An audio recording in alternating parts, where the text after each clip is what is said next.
Okay. I'd like to call the meeting of the Audit and Finance Committee to order. Um, Robert, would you please do a roll call? Chair Walker, Here. Vice Chair Hill, Here. Member Sleeth. Here. Patel, Member Patel, not here yet. Member Skolnick. Here. And Vice Mayor Lewis. I'm here. And Councilmember Whitmer is excused absence. Okay, great. So we have a quorum and are there any public comments? Is anyone on Zoom, by the way? Do we know that? Nobody? Bob, any public comments? Okay. Okay, there being none, let's move on to the first regular agenda item. Review and approval of the minutes from our last meeting on March 12th. Are there any corrections or additions to the minutes? If not, I move to approve. Do I have a second? Thank you, Wally. All in favor, say aye. Any opposed? Okay, motion carries unanimously. Now on to the real business. The presentation, review, and acceptance of the fiscal 2023 basic financial statements. And we have a guest here, I believe, to walk us through it. Yes. You want to go ahead and introduce? Yes. Robert? Thank you, Chair Walker. Item number 2, yes, we have the presentation, review, and acceptance of the fiscal year 22-23 audited basic financial statements. We have our auditor, Grace Zhang is here, our chief auditor is here to go over the financial statements with us, do a presentation. But real quick, I just want to highlight that the general fund had a positive net change on fund balance of 159,000 during the fiscal year. That included 22.4 million in revenues to 17.8 million expenses, with transfers out of 4.5 million, and gives us a excess positive for the year of 159,000. The staff report is before you. It just explains some highlights of our general fund and our financial statements for the year. And as I mentioned, our audit partner, Grace Zhang, is here, and I have put a presentation for you all on each in front of your desks for that, and we will go over that, and I'd like to welcome Grace to our meeting today. Hi, good afternoon, everyone, committee members. Thank you for having me here today. I'm representing Mason Associates. We are a leading regional audit firm, and we are independent of the town of Atherton. So, we completed the fiscal year 2023 audit, and interim happened back in May 2023, and final happened in October 2023. So here I would like to present the audit results. Our audit is based on 2 standards. One is the GAAP, which represents government general audit standards generally accepted in the United States, and then GAS, which stands for Government Auditing Standards. And we issue an unmodified opinions for the fiscal year 2023 audit. Basically, unmodified opinion is the clean opinion, which is also the highest possible. Oh. Hello. Better? Which is also the highest possible audit opinion, highest clean opinion.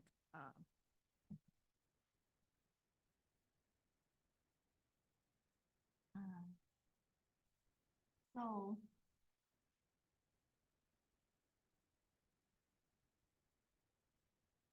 I want to go through the basic financial statements in an overview. So town is a government entity, so the financial statements is separated into the entity-wide versus the fund financial statements. Entity-wide represents the full accrual based on the governmental reporting standards, and fund level is on a modified accrual basis. entity-wide, it shows not only the fund level, but also combined into showing the long-term assets, long-term liability, as well as deferred inflow, outflow categories. Financial highlights for the entity-wide. The town's net pension liability is $17.9 million, which represent 5.6 million increase from last year. And the net OPEB has an assets of 426K, which represents 330K increase from prior year. Town also have 8.3 million in trust, which is generating investment income. And the town has a net position of $95 million, which represents $7 million increase from prior year. The major fund for town is the general fund, which had a fund balance of $13.9 million, which represent 159K increase from prior year. It break down into different components. Non-spendable 49K, committed portion 2.7 million, assigned portion of 146K, and an unassigned portion of 11.2 million. General fund have an average monthly expenditure of 1.5 million as of June 30, 2023. The unrestricted fund balance is 13.9 million. In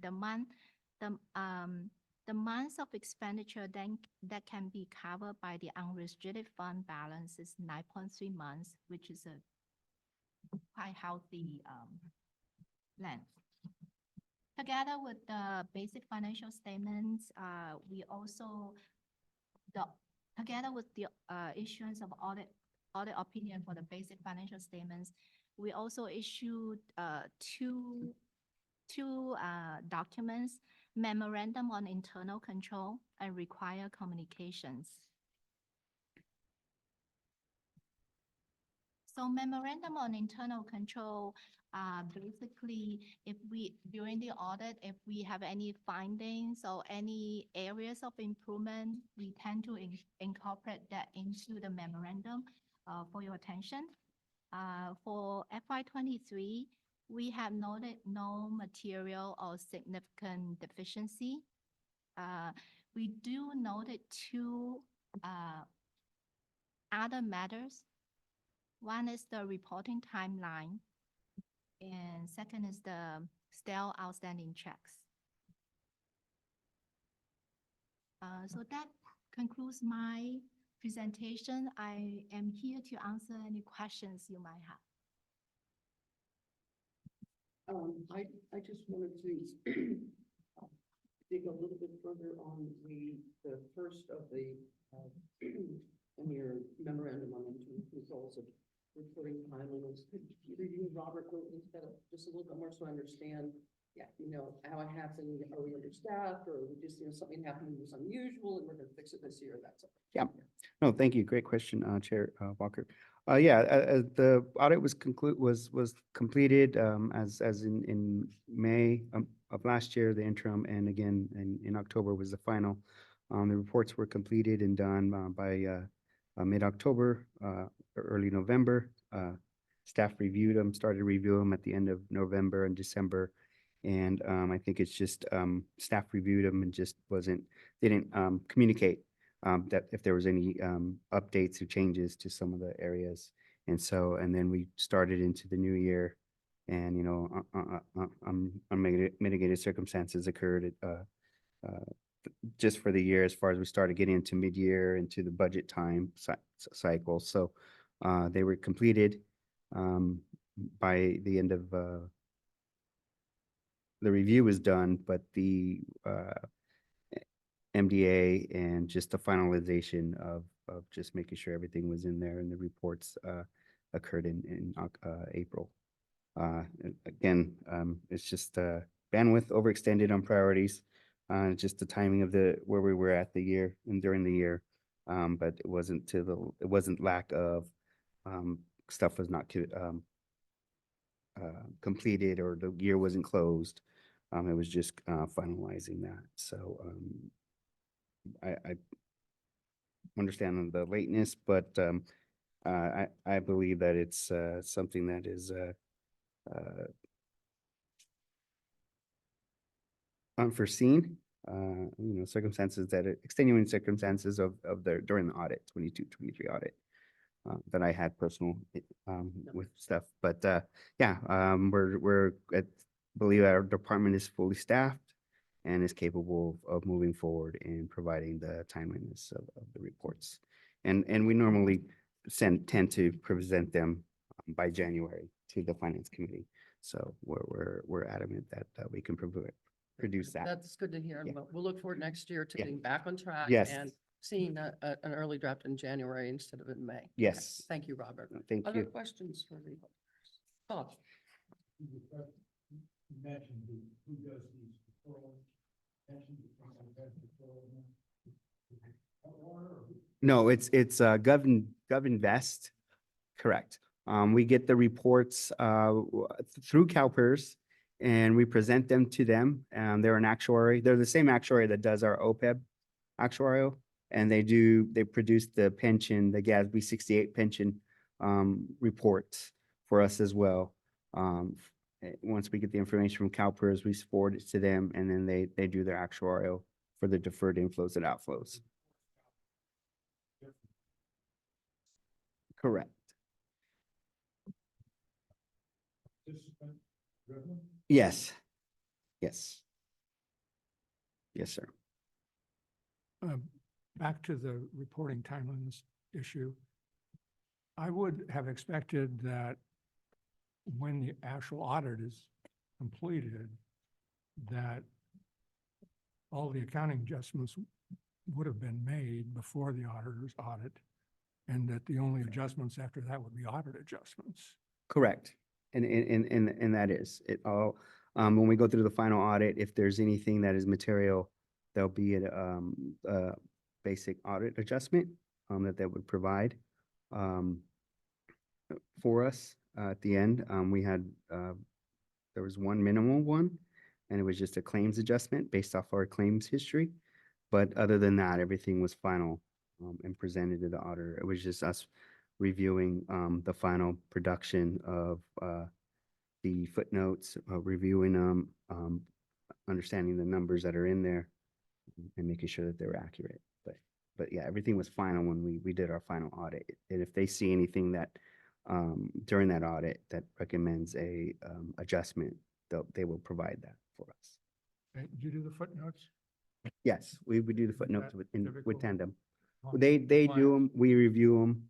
Yeah, that's where the independence of the audit arises. Is they input the numbers, we verify, we update the footnotes with the verbiage in tandem. Right. I have two questions which will probably display my stupidity or lack of memory of why this is this way. The first one is on page 59 of the base of the notes to the financial statements. It's in note 6, subsection D, and it's talking about the general fund unassigned fund balance policy. And it says, that in no circumstances shall the total general fund unassigned fund balance be less than 20% of the actual annual operating expenditures. Now, that's not one of the ones that we changed from 20 to 15? I always have that 15% in my mind, because I know there are two of them that are 15. Is this a different one, or is that a typo? That's my typo. It was 20%. It's 15. So it's 15 and It 15. should be 15%. Correct. So, is there a way that can be corrected? Yes. Okay. Yeah. Okay, definitely. excellent.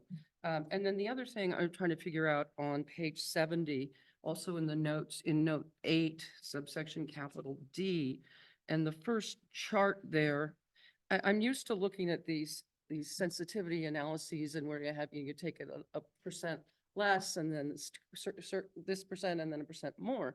And usually they're on a continuum, but for some reason, this one goes from positive at -1% to negative at the basic discount rate to more positive in the other side. How can that happen? That's what I don't understand.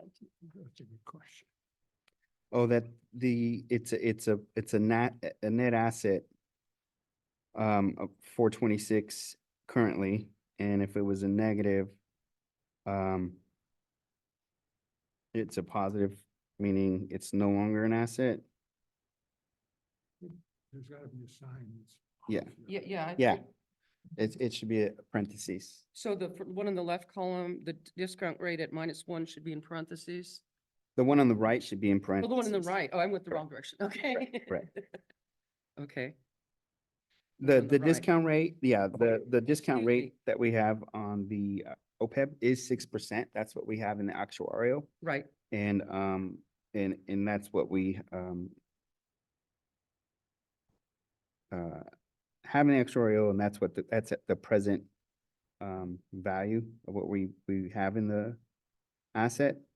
And then correct, if the discount rate of +1% would make it, if we had a 7% investment return, it would make it a positive. An increase in the asset. Negative. Correct. An increase in that asset, a negative, correct. In normal terms, this is always, it's normally because of where we're at, most agencies don't have an asset. Most agencies have Right. liability. So that's where the confusion is, and yeah, we'll update that. Okay, great. Those were my questions. I did read them.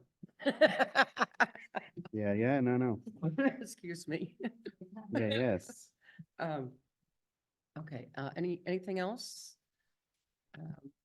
If not, I think we can thank Grace very much for coming and for Yeah. handling our audit. Yeah. We will look forward to seeing you again next year. Yeah, thank you so much, you. Grace. Thank you. Appreciate it. Thank you so much. And then I just, the only last thing is just to, recommendation to accept the, recommendation for the city council to accept the 22-23 basic financial statements with the noted. Corrections. Yep. So moved. Have a second? Thank you, Molly. Did you want to take a roll call vote on this? Or we're all here. Okay, all All in in favor, favor? aye, say aye, please. Aye. Any against? Any abstained? Okay, it's unanimous. Thank you. Yeah. Okay, let's see, what did I do with my agenda? Here we go. Thank you so much. Okay, moving on to our, thanks a lot, Grace. To our item number 3, this is regarding the fiscal 25 general fund operations budget. That was presented to the city council, and Robert, I'll turn it over to you to say whatever you want to have to say. Yeah, thank you, Chair Walker. Just wanted to present the, for you, the 24-25 general fund operations budget that was presented to the city council at their, April 3rd, 2024 study session. Attached, is the, that presentation, at the study session for the 24-25 upcoming general fund operations budget. Just one quick highlights, staff presented, the 24-25 general funds were projected at 23 million against expenditures of 20.7 million. There's a single year surplus of 2.21 million. This is before the addition of one-time, revenues or transfers in and out, ERAF, and CLB debt service. With that in mind, the 24-25 projects an ending fund balance of 16.06 million. Staff also in this, during the study session presented the general fund financial planning model for the 24-25 projected budget. With the 24-25 projected budget, there currently was no allocation from the unallocated general fund to the set aside priority buckets. Hence, that's why we have a 16.06 million funding balance at the end of the 24-25. Staff presented the set aside buckets with the CIP and council priorities at the study session. Up until this study session, 8.94 was set aside for identified priorities and projects with the council. Again, that was just a review to show the council where we left off last year with this 8.94 in set aside buckets. At our CIP, following CIP study session, this was updated and that will be in the next presentation. For the 24-25 budget, expenditures are approximately 534,000 more than our current year adjusted budget, and the bulk of the increases in our administration, building, interdepartment, public works, and police department budgets. If the council, city council will review the remaining 24-25, will come back to the council at their June 5th study session. This will be all encompassing, including the special revenue, CIP, and other funds. But regarding this 24-25 general fund budget, just want to see if you all have questions on what was presented to the city council. I just gave a brief highlight. In there, in the staff report that was presented to council, there is the OPEB is now being paid through the PARS Trust, so there's an operating cost of approximately 454,000 in the 24-25 budget. And that's due to the 426,000 asset we currently have. We have 8.3 million in the trust. Workers' comp is, in this 24-25 budget, our assessments increasing from 141,000 to 188,000. That was updated in this budget to the respective departments. Each department's paying 1% charge of salary costs from each department is going allocated to the workers' comp fund. Also, there is a replenishment requirement for a workers' comp fund of 263,000 for our equity reserve. It's a negative 191,000, and staff recommends that this come out of the workers' compensation fund. So the 263,000 is not going to be a general fund operation expenditure, but rather an expense that comes from the workers' comp fund. Staff presented the OPEB, the pension liability for expenditures for the upcoming fiscal year as well. And expenditures went up 352,000 compared to our current fiscal year. If there's any questions, I just wanted to go over the highlights on some of those major expenditure items, but yeah, question. Well, it was a question. Could you go over the workers' comp thing again? Oh, the workers' comp. So I didn't understand. You said there was a greater required funding, but it wasn't going to come out of the departments. How could that be?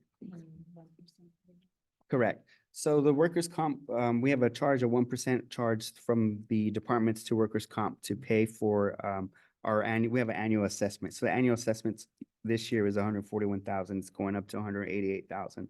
That's the charge that's charged to the different departments to pay for that. Right. In addition to that, there's a replenishment requirement that we have to replenish our equity reserve with our workers' comp fund, our plan, since we're self-insured. Right now we're at a negative 191,000.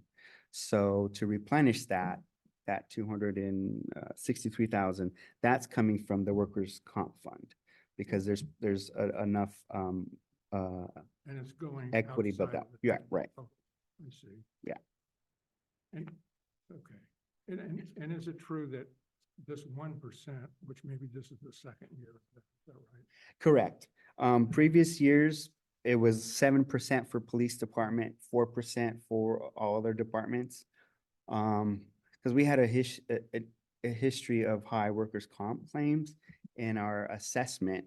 If we don't build up our assessment, then we can get a special assessment against us to catch up on our claims. Yeah. So So would you say that 1% is less than the true cost, but has been in effect basically just because of in the past? we built up the workers' comp fund to where staff felt that, okay, we built it up enough, we have enough in the fund to weather any other replenishment of claims that we need, and for if assessments go up higher, then the most that assessments can go up is 33% without the workers' comp creating a special side assessment for us. So us replenishing the side fund, not the side fund, replenishing our equity reserve is us mitigating them from creating a special assessment against us. But over the years, we've built up that workers' comp fund, so the general fund isn't burdened by it. And because of that, we reduced it to 1%. And in the staff report, it says, well, staff is still will continue to monitor that. Because over the years, if we keep paying from the workers' comp fund, there may become a time where we might have to increase that charge to the departments back up. Yeah. Close to 6-7%, like we were in the past.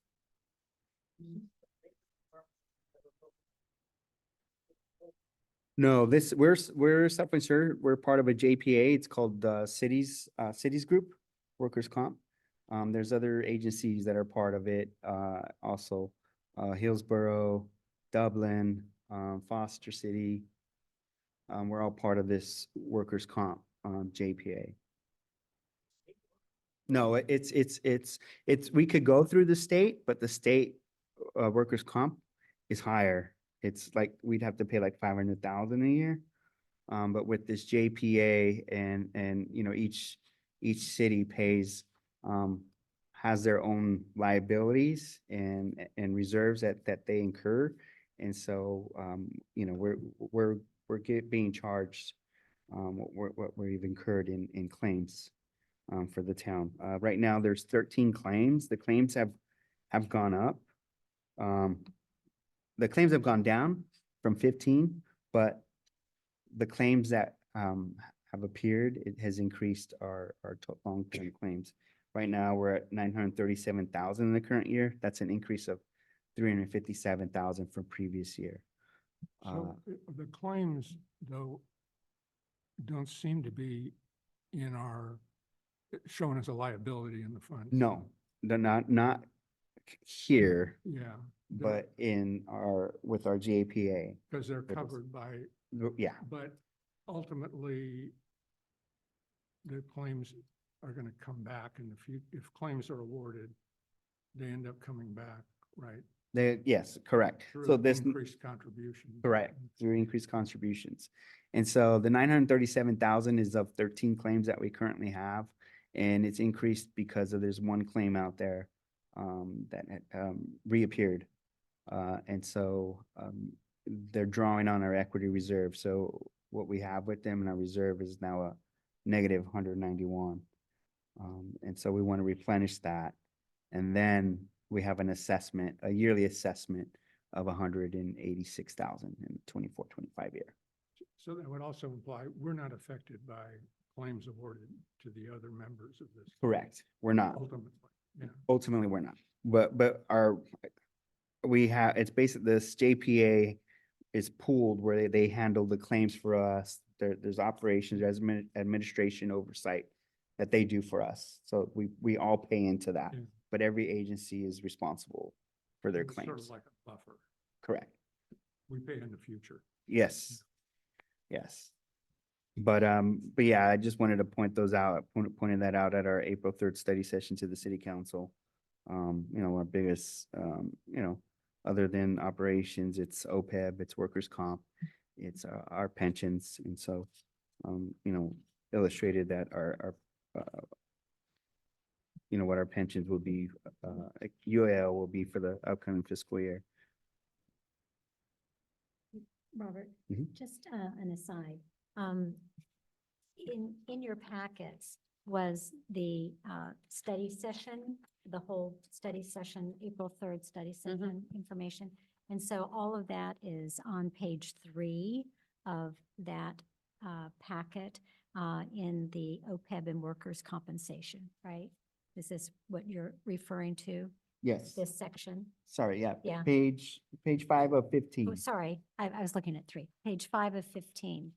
And so that's where Robert's getting all of this information. So if you wanted to go back and refer to that section, it's explained in considerable detail. Thank you, Elizabeth. You're welcome. Thank you. I had I had a question and a comment. Question is on page 2 of 15 of the memo, and the second paragraph is talking about property taxes. Yes, ma'am. And you indicate that in the budget, we've raised our projected revenue from property taxes by approximately 6.8%. And then a sentence or two later, we say that HDL suggests that we use an increase of 4.5 to 5.5. What am I missing? Why are those so far apart? Oh, that 6.8 is Uh-huh. saying that our projected revenue, property tax is 6.8 higher than the 23-24 actuals estimate. Right? But we did budget. If I could just interject. Yeah. HDL Yeah. is our consultant Right. on all that, and they're very conservative. And so even though we Right. have spikes in the increase in our property tax revenue, every now and then, for projections and budgeting purposes, they like to use just the 4.5 to 5.5. Okay, so it is referring to the same increase year over year, but it's their recommendation Their because what we recommendation, think is more realistic. Yeah. Correct. Thank Yeah. you. Yes. That's what I was Thank trying you. So we don't get stars in ours. to. Yeah. Yeah, and the council, some council like, why am I projecting so low? That's what they recommend, even though we come higher in certain years. And we always, we adjust that, within the 5-year forecast when we see that there's gonna be some trends. It's always good to underpromise and Right. overdeliver. so- Correct, correct. I think like region wise, countywide, it is that lower number of the 4 to 5% increase. So Atherton's a little bit of an anomaly. Yeah. And sometimes it's more, sometimes, there were times when it was up to 9%. Yeah. increase. Mhm. Well, it's good for those of us who own homes, Yeah. if we ever plan to sell them. Be my son's problem. The other question I had, which is it's a happy problem, I guess, but under the public works revenues, which is, I'm now on page 3. Uh-huh. And I mean, it's going up from this year, 2.7 million to 3.7 million in revenues. And I did see, you said permanent revenue is anticipated to increase due to fee adjustments. And I'm going, holy moly, those must have been some really big fee adjustments. Correct. We just went through a cost study, and we increased our whole master fee schedule. But this is anticipating, based off of current permits that we've done with the new rates. This is just a projection. So they're higher because the rates increased, and the rates barely increased this past March. The new fees went into effect March, Okay, towards the end of so March. last year only picked up a quarter. Well, last year at Didn't. nothing at all. Okay, So we're anticipating that this will be the first full year at the new rates. got it. Yeah. Okay. I'd like to make an aside on that. We had not done a cost analysis and fee rate Since 2012. since 2000. Yeah, 2012. a long time, Got it. over 10, 12 years. We had not increased our fees.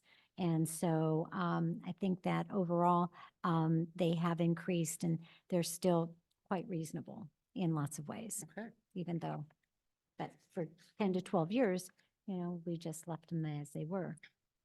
Yeah, so it that's was a bargain why. to build an house.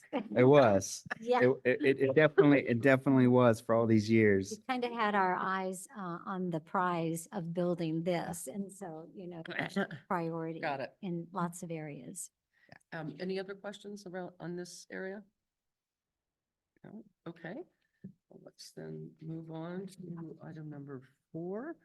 This is the fiscal 25 proposed budget for special revenue, internal service funds, and capital improvements, which I believe the council went over on May 1st, is that right? Yes.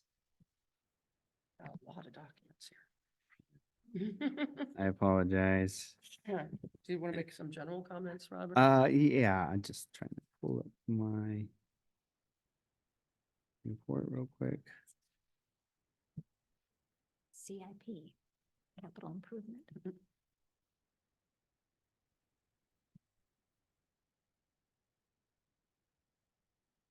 Yes, so we reported at our May 1st study session, the city council reviewed the special revenue funds, our capital, internal service funds and our capital improvement funds. The special revenue funds, they're, as you all know, they're funds that are specific, used for, to account for specific revenues derived from specific sources. And our internal service funds come from our various department operation budgets. These are based on allocation charges to the departments. So staff is just bringing before you what we went over to the city council on that. I just wanted to brief the committee at our city council meeting as we went over the special service and the internal service funds. The council, there was a question raised by a member of the finance committee about regarding the purpose of our employee benefits funds. There's our employee benefit fund, workers' compensation fund, general liability fund, and our equipment replacement fund. Those are our internal service funds that we charge, do allocation charges to our different departments. And there's a question regarding the use of those funds for other projects, such as an allocation to the capital project fund, as we were discussing the CIP with the city council on upcoming projects. In response, the council asked that the finance committee discuss the matter at its next staff meeting with staff.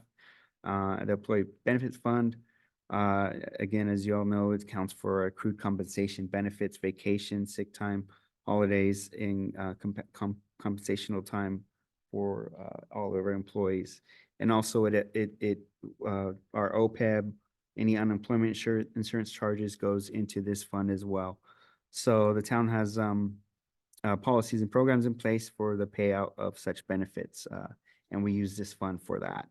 When we utilize the employee benefits funds, it mitigates the town's operation budget, the general fund. So staff want to present this in your staff report that there are surplus funds, about 450, 500,000 in the fund that we feel that I know there's currently an ad hoc committee that is reviewing the pension analysis on whether we should do another contribution to our CalPERS pension fund for the public safety, an additional discretionary payment. So staff feels at that time, we should review the employee benefit fund for its use on that. When exactly? We can, I think as soon as the ad hoc committee presents it and the committee decides to see if we should make a recommendation to the council of making another future ADP, the council not predicted, but kind of forecasted that it would be sometime in this next coming fiscal year, the review of that. And then we could, review to see if we want to do another allocation out of the employee benefit fund. Does- So you're talking about an ad hoc committee of the finance committee? Yes, the current committee that's reviewing You and Bob, I think we're going, what was the? Well, yeah.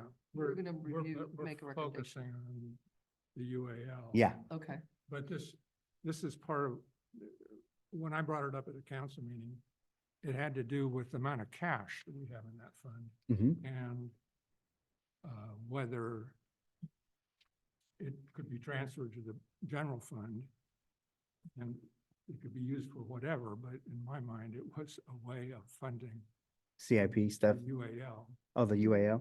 Yeah, because basically you're funding this employee benefits or compensated absences Mhm. liability, which will never, unless the town of Atherton cease to exist, it's never going to come due. And you're funding it instead of, an alternative would be to fund the UAL, which we know is a liability that is going to come due and is growing every year. So Yeah. I just, Can, my idea was that we ought to look at those internal service funds to see if there's, how much cash is in there Yeah. that could be transferred to the general fund. Well, go. well, so again, in your packet, you have the report from the council meeting on May 1st, and on page 5 of 10, the employee benefit fund paragraph, you could refer to. It looks like, are you talking about that $1,096,000? We have a total of compensated absences balance of? That's Yeah. our Yeah. balance? We have that We've balance. got that It's- big amount Seems like a there. big amount. Yeah. Yeah. It's not only that we are funding those, we're funding with cash. Mm. We are funding, we have excess cash, Right. much greater than even the liability.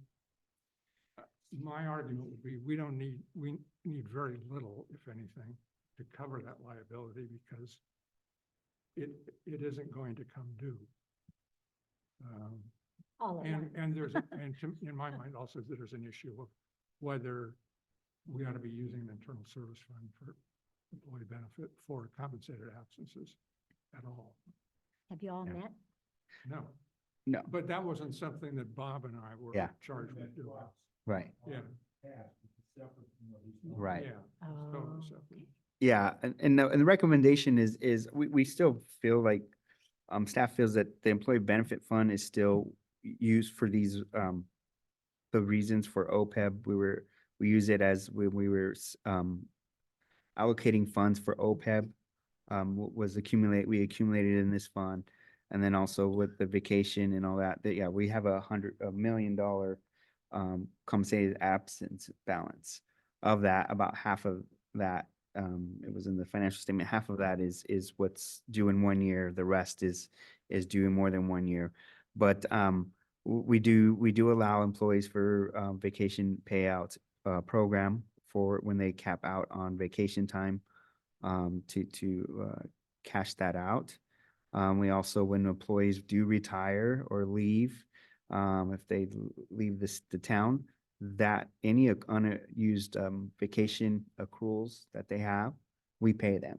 So this 1 million includes all current employees, what they have on the books.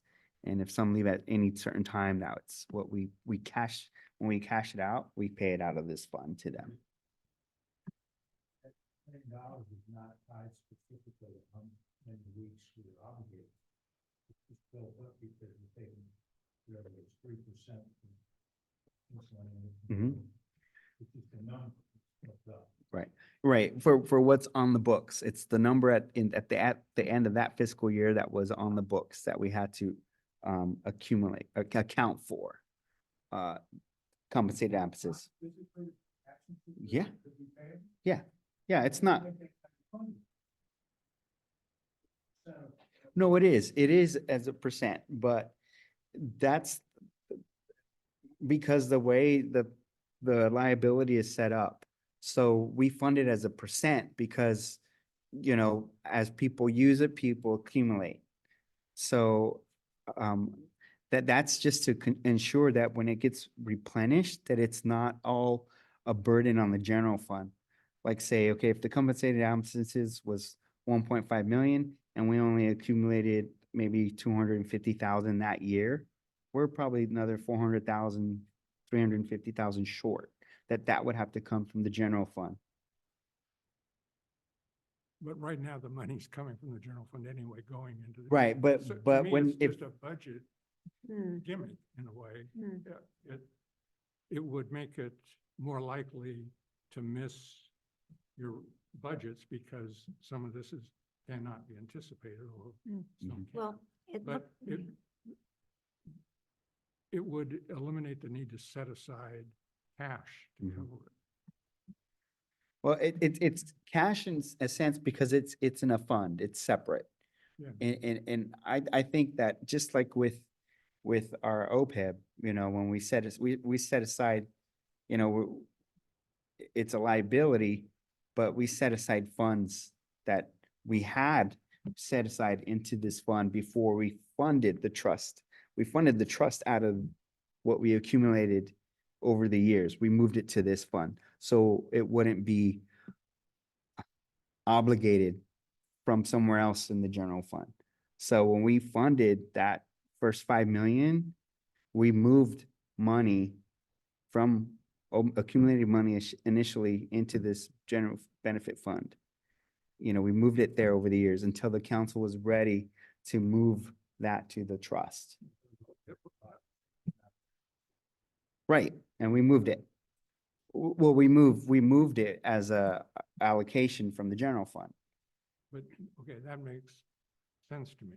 If you were planning at some point in the Right. future to make this giant cash payment.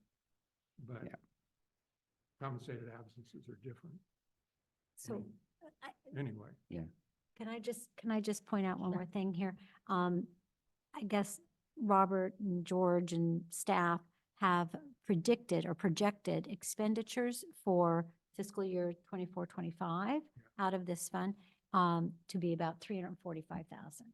So 345,000 from the million leaves, a generous amount, over 500,000, but that's what the yeah. but- expenditures. So balancing that, however, Robert, the forecasted revenue being built up in fiscal year 24-25 Mhm. for this would be The 413. the 413. Yeah, So we're accumulating more than what we're projecting to have Yeah, to see, if lay that out. makes sense. And so we have this big cushion. So I guess I'd like to hear the recommendation from the finance committee as Yeah. to what staff should, what council should. Yeah, we set direct a staff to do. Yeah. I mean, we set aside funds for the employee benefits earned to account for that. And we set aside funds if there's unemployment insurance. We charge the departments for that. So if there's ever any unemployment, that gets charged against this fund. Okay, So yes, the general fund is being charged, but the departments are being charged for their portion of accrued vacation and for their portion of if there's any unemployment insurance. So if there's ever a claim, it comes out of the employee benefit fund. It won't come out of the general fund. And to me, it alleviates the general fund from having from one year to the next, an undue burden of, okay, now we have, employees took vacation, paid vacation out. And so what if that's 230,000 over a year in paid vacation? That'd come out from the general fund, from their expense, from their department expense, paid vacation. If we didn't have this Well, the employee benefit fund. 230 I'm not sure I understand. The 230 is what you're projecting is going to. but that's across all But you're departments. projecting you're going to collect more than Yeah, that. 400. From It's the departments. 345. Well, the 400 isn't all vacation. Of the 400 That's true. in the pages, if you look at pages 17 of 59 of the attachment, Oh, correct. Of the budget, yeah. it's- Yeah, I'm still in, right here. okay. Yeah, it says attachment 1 on the top. Mine are not paged numbered. Oh, I'm so sorry. That's why you're sitting next to it. There you go. There you That's go. why I'm Help you sitting out. next to Help the you out. teacher. So you can see the charges of 413,000. It isn't all earned benefits. The earned benefits, that's about 256,000. The unemployment benefits, that's about 71,000 charge to the respective departments. That 79,000 that says GASB ARC, that's the minimum PEMCA amount from that we pay to PARS for minimum retiree medical. So that makes up the 413. And then the expenses, total expenses is 344,735. So of that 344,735, 250 is a charge to replenish the compensated absences. Hmm. And 15,000, it's a budget. We're budgeting 15,000 in unemployment insurance expense. But it smooths things out. Yeah. But The downside is, I think if you go back at the history, probably every year the cash balance has increased in employee benefits. Well, And now to the point where it's far in excess of even of the liability.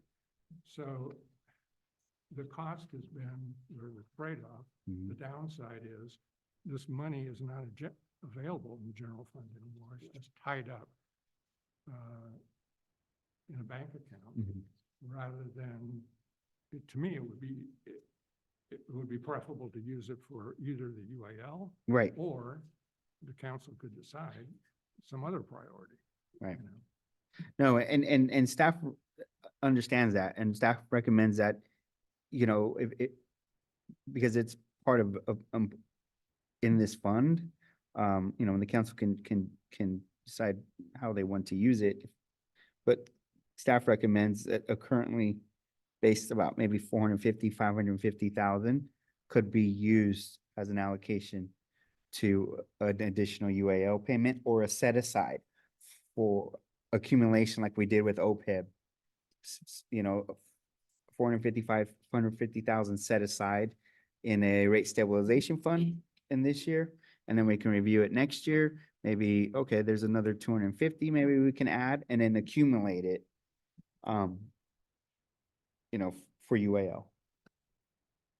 I mean, and again, I'm just bringing this up as understanding that this will be a future use, recommended use or possible review of using funds from the benefit fund.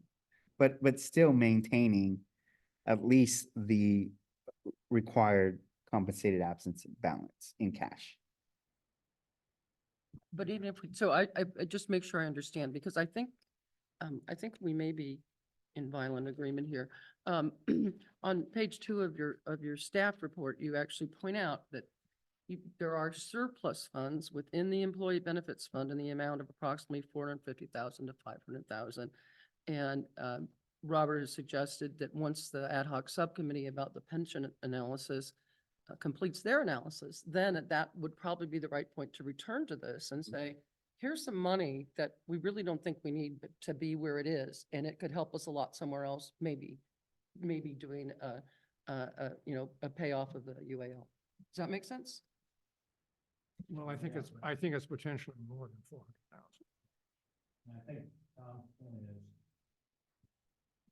compare compensated absences to your workers' comp replenishment that you have to do all the time. You don't have something like that. This would be one possible use of this excess money rather than the swings that you have in the workers' comp replacement program. I think it's one valid. To keep so much money in there and not get caught. We can, Talk- I mean, we can further review it, you know, at another meeting, but this was just, it was presented and we just wanted to bring it up. We're aware of it. This is the Council. fund. Yeah, And the most recent numbers we have are just the audited financials we got for Right. last June 30. I'd like to see current numbers too. okay. Yeah, we could do that and then we can review and, but yeah, the key is just to understand and staff's just underlying, I guess, task has been to ensure that the general fund, that the obligate, that it's not, it's the main fund of the town and that it's not duly burdened. I mean, we went through building this town center through with the general fund money. Yeah. We have capital projects, that the general fund's funding, you know, there's no more parcel tax, you know, that was give us 1.8 million a year easily for capital projects that we no longer have. So these internal service funds are a way to ensure that the general fund does not get unduly burdened down the road. You know, workers' comp fund, this employee benefits fund, equipment replacement fund, our general liability fund. They're there to ensure that if for some reason there is a undue hardship on the general fund, that it's not, we have to budget 500, 800 on top of our operations. Because the foreseeable future is CIP is the general fund's unfunded unallocated fund balance is going to the general fund, to the CIP. Yeah, we just want to make sure that as we do that, that any other operations don't affect the general fund. And that's why we have these other internal service funds. But yeah, we definitely can review it. When the committee is ready and the council understands that it's something that will be reviewed next year, meaning this next coming fiscal year. But they weren't expecting it to be a decision that would come back to them in the next 2 months. They knew it would be, they sent it to the finance committee in anticipation that it would be something the committee would look at this year, upcoming fiscal year. Next year. Yeah, but I don't want you to think now we're taking care of this. Finance committee looking into it. No, you haven't. Okay.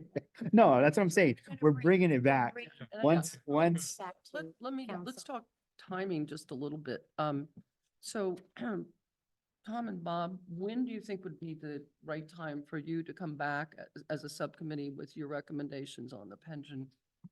Making the, I forget the name, the additional payment.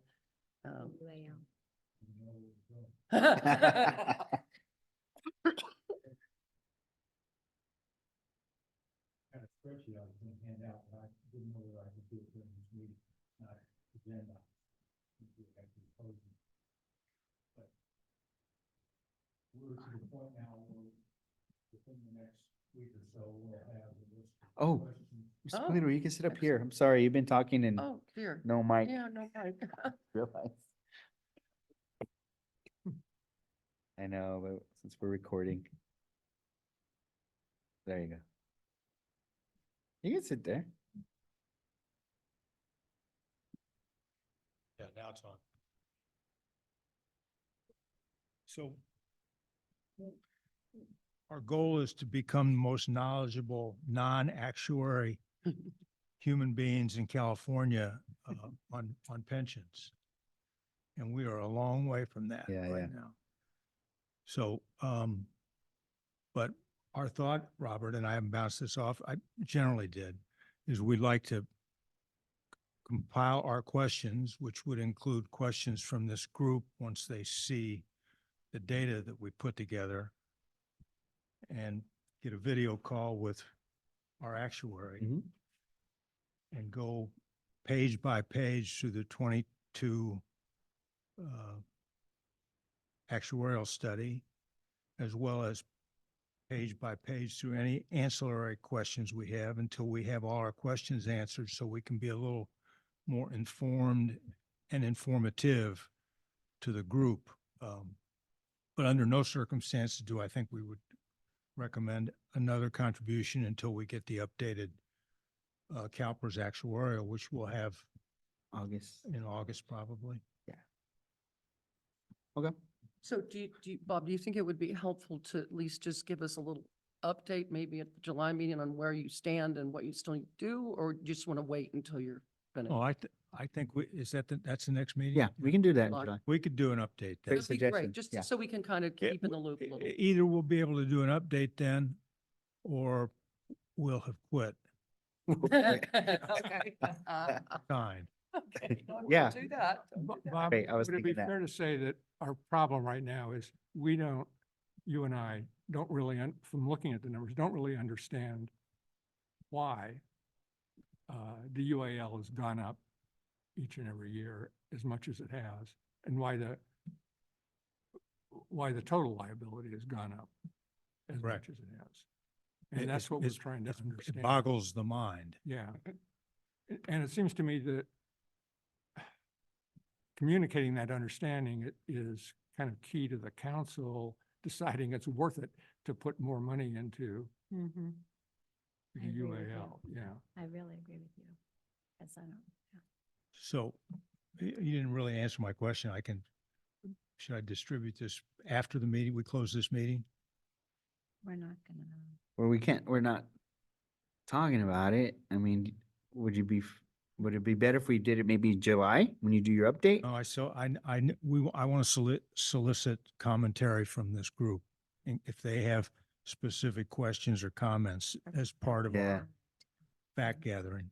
See, I don't because think we can legitimately circulate it to the Yeah. whole committee, you unfortunately. get feedback. Maybe if you give it to Robert. Yeah. Robert can send it out. So this- some of that feedback to Robert. Directly back to Robert, but not to each other. So he'll be Otherwise, involved. there's a Brown Act situation Well, and serial meetings and stuff. Because maybe our guest probably would have stayed here longer. That just left. If you were gonna hand out something. Well, I'm going to hand it to you and you can pass it out as people are walking out the door. Yeah. No, You I don't know. have it online that you can He'll send it to me. via,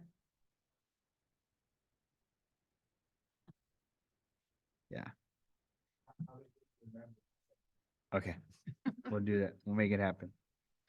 easier No. for him. But yeah, just a side note on that, we'll continue on this review of the Employee Benefits Fund. Just staff was bringing it up just to know that we're aware of it. The other thing, just wanted to go over real quick, the CIP. We went over the projected 24-25 CIP. We reviewed the set aside buckets. And it was updated to about 9.45 million. Of that included, I'm looking at the page 2 of my staff report. And it included the 9.45 million included 1,380,000 we're getting for a federal grant for Alameda de los Pogas. Well, so, yeah. It's a SU grant that we're getting for drainage. And absent this amount, there's an allocation set aside of 8,075,000 that would come from the general fund as a CIP allocation. So there were several projects we discussed with the council that required their policy feedback. We got their feedback, and I'm just giving you an update on what that was. These changes, the amount that we have that will be allocated from the general fund will be presented at our next June study session. So right now it's 8,075,000, but with direction from the council, there's going to be a slight change in that amount. Looking at this, so there were some changes that were made and included, it was in the drainage improvement program. And that was page 21 refers to the CIP program booklet. That's what this, that you can find this in the CIP program booklet. So there was a funding, the initial evaluation of long-term drainage improvements in 24-25 for the El Camino Real for 250,000. And then the program budget also had 2.75 million for the project for drainage at El Camino Real. Design proposal we had received was significantly higher than the available budget. So after discussion with the council, they decided to allocate 400,000 in for fiscal year 24-25, and the remainder of the 2.75 million in fiscal year 25-26 for construction of any of the improvements along El Camino Real for the drainage. Also in 24-25, we moved up in 26-27, 250,000 for the plan refresh of the drainage master plan. So that was moved from 26-27 to 25-26. Park master plan implementation program. After the major projects completed at the park, which includes the playground structure in 24-25, the council identified a need to refresh the park master plan in the 24-25 budget. It was included as a potential refresh of the park master plan. However, council recommended that plan be moved out to fiscal year 25-26. I mean, the refresh was in 25-26. Council decided to move it to 26-27. The traffic safety improvement program, staff included a recommendation of an allocation of 450,000 for our 24-25 budget for the Alameda de los Pogas traffic and safety improvements. The city council agreed with the recommendation, and that will move forward in their 24-25 CIP program. And then the park master plan, there was a 250,000 update for the town bike ped master plan. That includes, programs for the design of class 2 on Athens Ave, evaluation on walkway along Watkins Avenue from Dinko Spill Station to El Camino Real. And then, those have been deferred, until we do our park master plan, our bike master plan refresh, which is recommended to be done in fiscal year 24-25. So again, all these updates will be included in the final review of the 24-25 general fund operations, special revenue, CIP, and other funds budget at its June 5th meeting. So just wanted to provide you these updates. You have what was presented, the spreadsheets, the bucket list, the CIP program. And again, just want to let you know that within the CIP program, it's a 5-year CIP, but the only year that is actually budgeted is the first year of the CIP program. So anything that's in 24-25 is programmed and budgeted. Those programs that are in the out years, those are in the CIP as we're reviewing them, as we're going through them. But, which doesn't mean that they're actually budgeted. It's only the first year in the CIP program that is actually budgeted. But within the CIP, it's basically a roadmap to see where we're going in our master plans, drainage master plan, bike ped master plan, road maintenance, traffic improvement plans. So we're doing a lot. Park was the biggest thing after the town center. We just did the park circulation plan, just finished this year. Park playground will be done, hopefully be starting in this upcoming 24-25 fiscal year. And then after that, we're still focusing on drainage, bike ped stuff. But I can go through any of those items if you want. The bucket list, but the bucket list and the project descriptions kind of tells you where they are within that financial planning tool. I just have a question about the process. So in June, the council will approve specific allocations for specific programs. Let's say it adds up to $4,001,000. You then will transfer $4,001,000 out of the general fund. Is that the way it works? That'll be in the next fiscal year budget of that bucket list. Hypothetically in here, it's $8,075,000 that we have for 24-25. When we present the updated amount at our June study session, we'll show an allocation of that amount coming out of the general fund. And will that be made in? It'll be made in the fiscal- next fiscal year. But that exact amount? And Yes. So then, and within that amount, there's totals tied to each of these. Yes, it goes to those And then- specific So programs. how does it work as these projects get done? They have overruns or underruns? The most projects that we've dealt with have overruns. Then how? do But they they're get funded? budget in there, and if they're over within whatever the contract, or if it's, we present it to the council and they'll allocate more funds. A lot of these projects, they're after the design. So these projects, the big buckets of money, whether it's 2.75 million for a drainage project, that's what we have budgeted, earmarked in a sense. That's what we think it'll cost. But once we go through the design and then we actually do the bids, then we can say we have 2.7 million, but it's gonna cost 3.2 million. And then that's where the priorities were, okay, we need additional funding. Is it gonna come from the CIP allocation amount? Or are we gonna move a project back? Mhm. Adjust project priorities. Just as an aside, that these are multi-year projects, so so if you budget the whole cost in 1 year, not all of that's going to be spent in that No, 1 year. right. It Yeah. will roll so over it'll be and roll for over. next year. Yeah. Right. Yeah. I sat through the previous one and I mean, it's amazing what you'll have to be on top of. Yeah.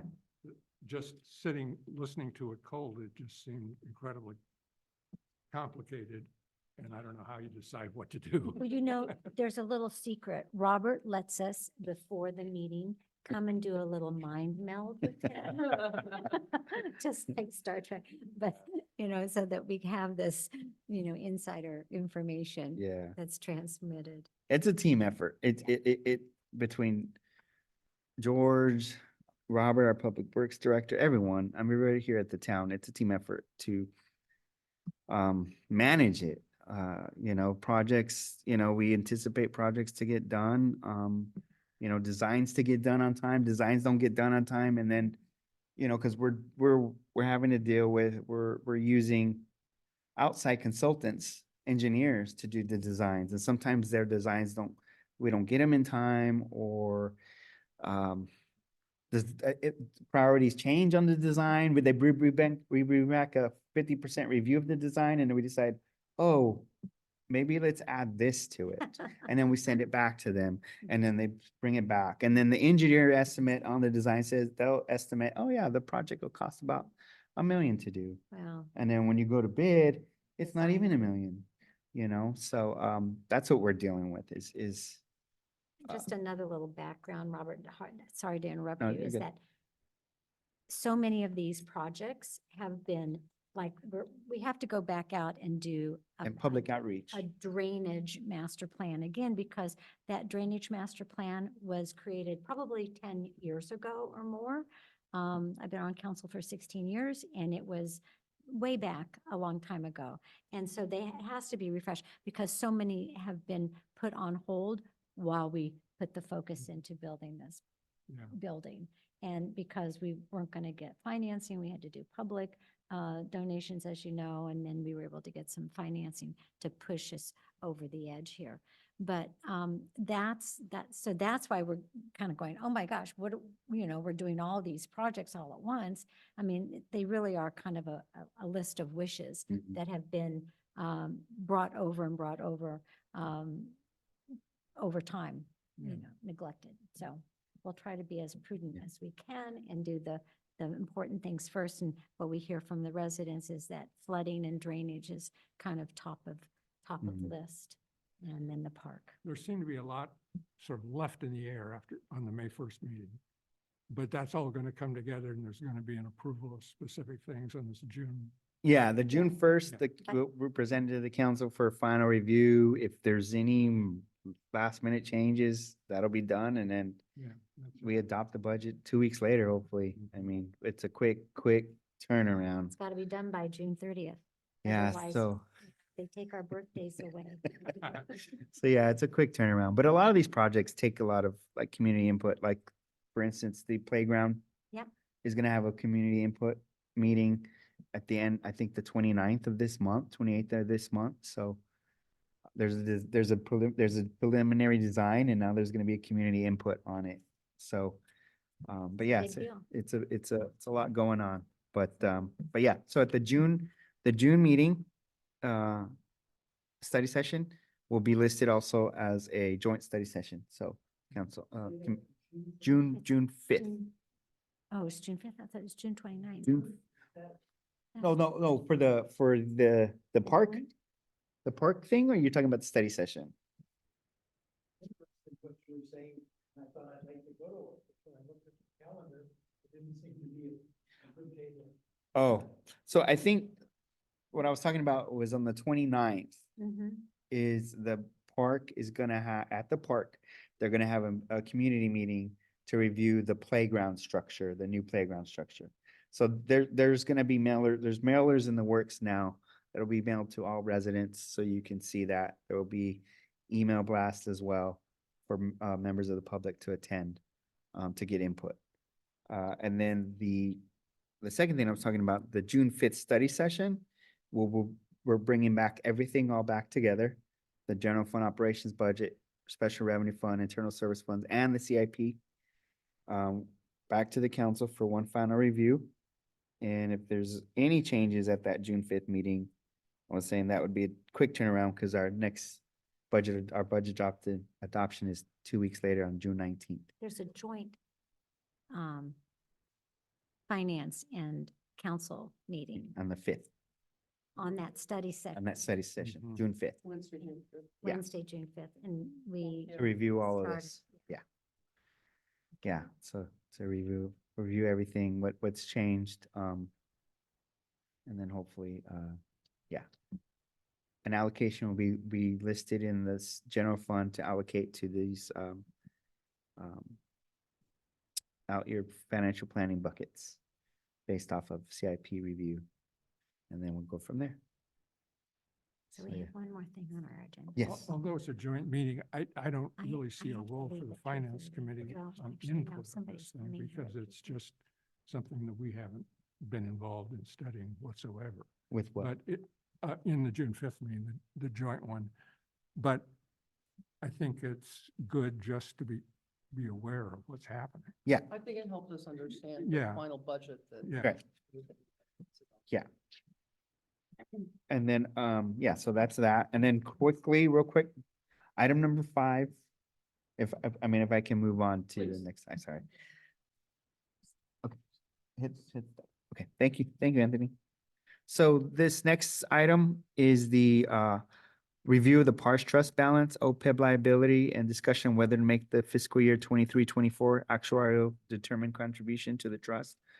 Staff's bringing this back because back in September, we reviewed the OPEB refresh with our OPEB actuary. With GovInvest, they showed us that through the refresh, as of 6/30/23, we have a net OPEB liability of a positive 426,000.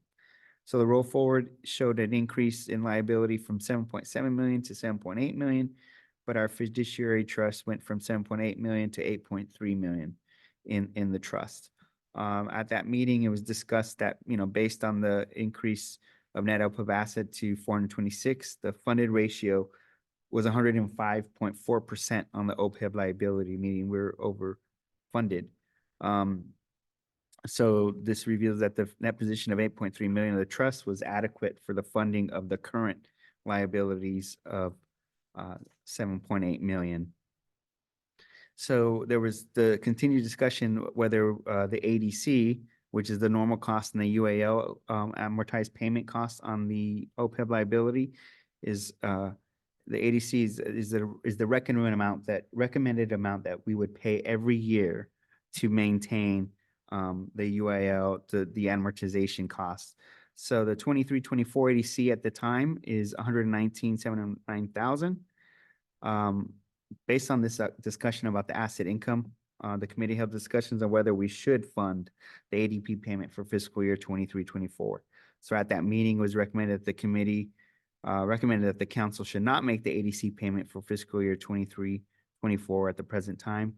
Instead, the committee believed it would reevaluate the position of the OPEB trust balance compared to the OPEB liability later in the fiscal year. So we didn't make the ADC payment. It was recommended that we would revisit it here at this May meeting. So staff is providing you the current PARS trust balance as of March 31st was 8.7 million. To the OPEB liability that was presented to us as of 6/30/23 of 7.8 million, leaves a net OPEB liability asset of 819,000. So again, a reminder that the PARS OPEB trust has been paying our retiree health medical since March of last year. The estimate is 425,000 for 23-24. For 24-25, that estimate is 455,000. So based on the current balance that I'm presented before, it appears that the recommendation is not to make the 23-24 ADP payment to the PARS trust. So the committee can make a recommendation to the city council that the ADP payment for 23-24 not be made at this time. And then also the committee can make a recommendation that maybe not make the yearly ADP for this foreseeable future until we do another OPEB actuarial evaluation, and then we can see where the liability is compared to the whole new analysis. We anticipate there's going to be a new OPEB actuarial study done because it's good for every 2 years. We just did the roll forward, so now we'll do the new actuarial review. And again, the asset could increase. The fiduciary position is, like I said, is 8.7 million. The trust has earned about 737,000 in the current year. And also there could be the possibility that the liability could go up as they refresh the plan census, the plan provisions, and the healthcare cost assumptions. But as of right now, it looks like the net OPEB is a positive 819,000. And staff recommends Fantastic. we don't make the payment. When would this new OPEB valuation be released?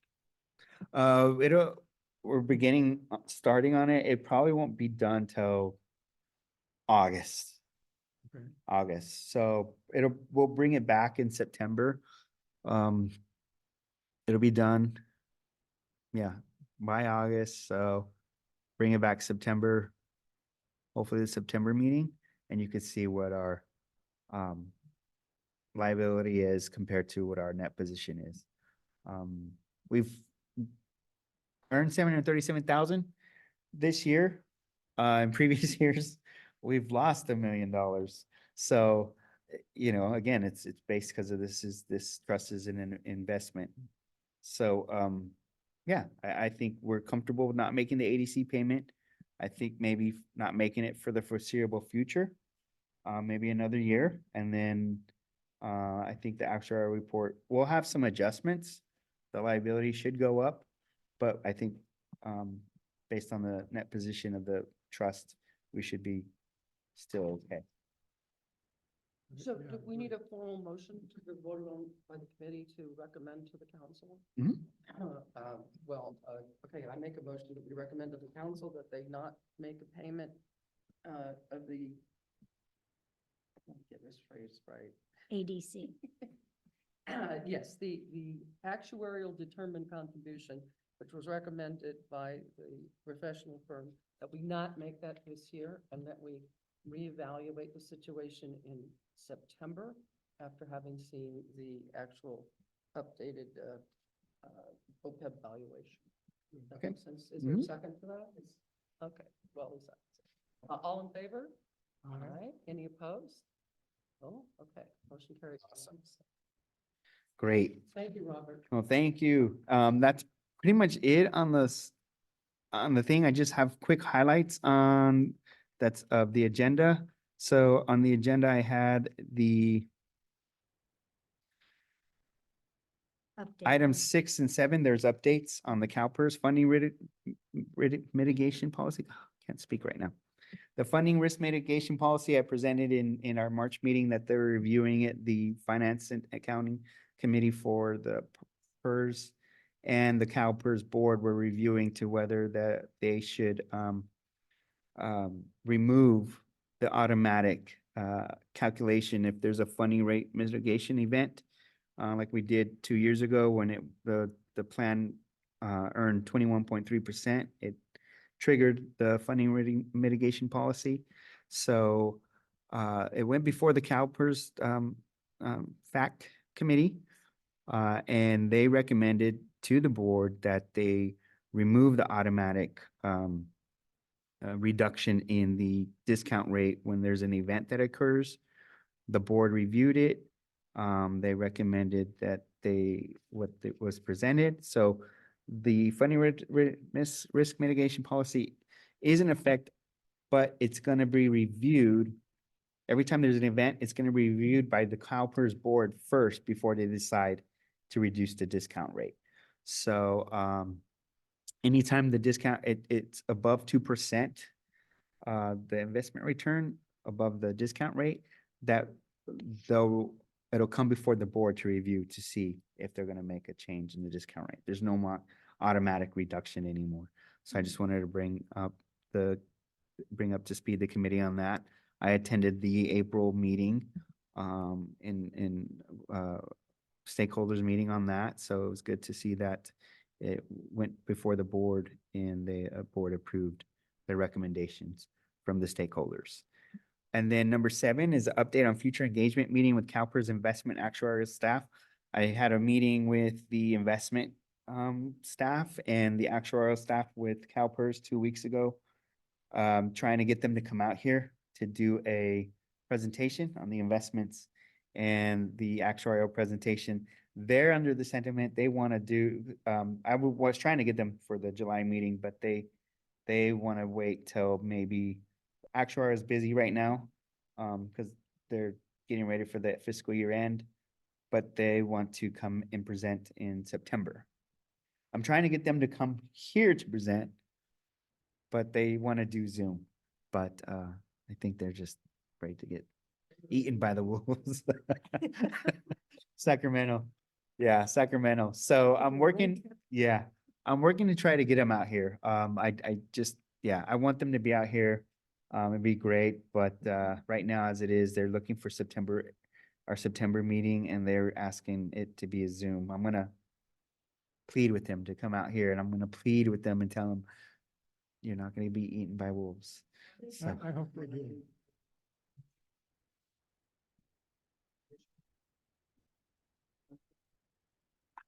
are they worried? Yeah. I mean, I think a lot of it, I mean, why they want to come out here. I think a lot just, I think they're afraid of being Of being attacked. beaten up. Like, what are you doing? Why are you not doing this? And then and Julian was here, right? Julian was here online, and so he kind of got a little bit beaten up. So I think they're they're hesitant to, if they're gonna get beaten up online, why, they can just imagine how much it'll be if they're in person. So but yeah, I just want to give the committee an update on that. I've been working with the investment people, getting the heads of the investment people to be on that meeting. So it's not gonna be a junior staff or anyone. It's gonna be like the main people from the investment group. So I'm working on trying to get them out here. So I just want to give y'all an update. Yeah, I'd rather them be out here. You know, I am doing everything. I understand why there's hesitancy. I mean, it's CalPERS and they get beaten up. Oh, we're like 0.00000. Yeah, there you go. Yeah. Well, So cross your fingers. I will work some magic, get them here. But yeah, it's gonna be the investment, but we're team. Atherton. yeah, and the actuarials. So, and then that time it'll be perfect because our report will come out. Yeah. Good time, be a good time. So uh-huh. we gotta be on our best behavior. Public comment on this Yeah. item. So When you we- attended the meeting, so this year probably will be a A big fund year. risk mitigation event, Right, which would have triggered a decline in the discount rate, which then would jack up our UAL. our UAL, right. Did you get the impression that they probably would forego that? Yeah, well, they won't forego it. They'll bring it back to the board Yeah, and the board will decide. But I have a feeling, yeah, they probably won't reduce it again. Just because of there's been a lot of adjustments to the plan in the last 6-7 years. And I don't think I think the sentiment is they're probably gonna let it stay the same, go through it again. Well, we're already 2 years into the ALM review, asset liability management review. I think when they review that again, that will be the time where they'll make a recommendation, whether to keep the investments discount rate the same or not. That's good. That's good news. Yeah, it is. Bob. Public comment on this. So the spreadsheet, which Robert will circulate, it captures all the numbers extremely accurately, thanks to Robert, just for the classic safety plan. So there's no pepper in here, there's no miscellaneous, just classic safety, which is where we put the $5 million and where everybody moaned and groaned when they saw what they thought was the result of that $5 million contribution. So as I said, we're going to try and do a video. I'll drive to Sacramento if I have to. I don't care to talk to this guy to get all our questions answered, Yeah. but I don't want to wait till September to do it. No, but and I agree. We can work something out. Whether if we go over there, I'm sure they'll welcome that. So yeah. any questions or suggestions? Again, I don't want to run astray of the Brown Act, so I don't know whether they have to route those through you or Yeah. they can individually communicate to either Tom or myself. I think they Send 'em can. to- I would send them to me, and then I'll forward them, filter them. Check and Yeah. do it the best way you can. Yeah. hopefully. Yeah. How's that? Yeah. So But no, I y- appreciate it. You can, when you look at that, if you have questions, I guess you have to run them to Robert, but he's familiar with the document that we Yeah. put together. And just a couple of key takeaways. Over the 9 years since we paid off the side fund, our actuarial liability has gone up roughly $2.5 million a year. Our contributions to the plan, normal cost and UAL payments have been around $1.4 million a year. So it's not, it's fairly obvious that the UAL goes up. It went up $5 million in those 9 years, despite us putting it, roughly 10 or $12 million. I don't have it in front of me now, into the plan. So it is a little disheartening, but I think when we understand all the whys and wherefores, we can be a little more illuminating on the topic. Yeah. Um, It'll be good. That's great. Thank you so much for, Yeah. for putting all this time in, Tom and Bob. That's great. And we will definitely get back to Robert with any. Yep. I'm sure we'll have lots of. Send it out. questions. Yeah. No, we will. We will. I don't understand this stuff. Yeah, and when I met with, it was weird. So when I met with CalPERS, it was 1 against 6. So I wasn't like I met with somebody. I met with 6 people in CalPERS, and I let them know how involved we've been. CalPERS actuarial, we review it. I let them know our committee is versed in it. They understand, but we're not actuaries. We don't understand about how the investments work, but they're up to speed knowing that we review these every year. In this plan, the classic safety plan, we're down to 6 active members. So the normal cost is gradually going away. It'll be gone in the next, certainly in this decade. So all this is driven by UAL. So to put in perspective, we have 71 retirees drawing benefits. Exactly what the benefits are, I've been unable to ascertain, but I can tell you that the average pension that those 71 people get is $43,000 a year. It's not a lot. Well, That's not times very much. times 71, it's I'm over just like $3 million a year. person, it's Yeah. not- So Yeah. Why do we have to rely on helpers to tell us what our people are getting in retirement? I Well- would think Robert, our finance committee would know that. No. No, only because CalPERS, it's a pension system that, a fund that That's not. all these agencies belong to. So every agency I've worked at is gonna pay into a pension retirement into that fund. So it's not just who worked here. There's people that worked other places. George worked other places before working here. Other officers worked other places. Yeah, so that's all tied into this big old pension fund. Yeah. Yeah, so it's not, it's not up to us, who gets paid what or what. It's a formula. And it's based off of where they worked in their time of service, years of service at each agency.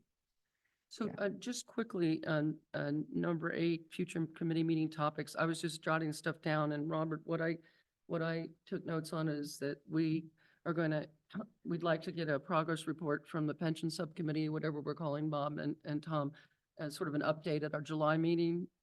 We will revisit the employee benefits fund issue in the future when the time is right. And we will, at our September meeting, revisit whether to make the suggested payment to the OPEB trust or not. Yeah. Those are the three I came up with. Any other topics people think we should take up at future meetings? Call, we have a motion to adjourn. Thanks, Walter. I'll So excellent. second it. Okay, thank you. All in favor? Aye. Thank you very much. All so much. It's a bit longer than Yeah. sometimes.